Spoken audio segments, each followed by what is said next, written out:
It's the middle of June and it's time for an update on hiring market conditions in the world of digital procurement and supply chain, because things have changed since my last update in the middle of April. So I'm going to talk about what's changed, and then I'm going to make some predictions about what to expect later on this year and next year. So if you rewind back to the World Procurement Congress in May in London, I had a number of conversations there that gave me the sense that people were feeling quite cautiously optimistic about market conditions improving.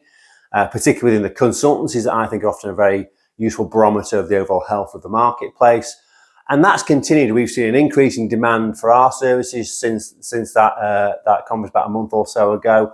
We're also hearing more noise around the market about other organisations that are hiring without our assistance. And so definitely demand is up, and we're seeing that in revenue generating roles for both software and services organisations, but also in delivery capability as well. And I think we'll see both of those trends continue later on in the year. Geographically, I think America, which was the first to really be hit by the big tech layoffs, is perhaps showing the strongest signs of recovery in hiring. And in Europe, Germany continues to be a stronger market than most because of the German Supply Chain Act and the impact that's having on ESG firms. But across Europe, there's generally that sort of bit more cautious optimism, notwithstanding the fact we've got some big elections on the horizon that, of course, will have an impact. But overall, I think the economic data points to a gradual improvement. I think we'll avoid that recession, hopefully get that soft landing that a lot of the economic commentators are talking about. So in terms of what to expect later on this year, I think this cautious recovery will continue during the summer months. But we're already having a lot of conversations with people about what they plan to do for the final quarter of this year with an eye on next year. So bringing people in Q4 of 24. And again, that points to revenue generating and delivery capability.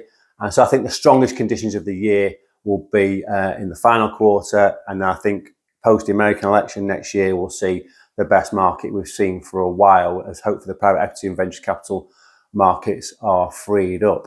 A note of caution there, if you are on the job market, it's still a very mixed picture across different software companies, and knowing which organisations are stable and I've got long-term security is a difficult thing to do in this world of perception that we live in. So if you're on the job market, I would encourage you to watch another video I've made about the haves and have-nots and the importance of runway and how we can help people navigate that particular landscape. Similarly, if you are now hiring and you need that procurement tech domain or supply chain tech domain expertise that is so much of our forte, and you're seeing competition for the best people and you need some help, please do reach out. Of course, we'd love to advise you and maybe help you directly if you've got the budget as well. So you can get me via LinkedIn, or you can get me via andrewdaly.com. And thanks. I hope you found this useful. Welcome any comments or feedback, and please watch out for further updates later on in the summer. Okay, thank you.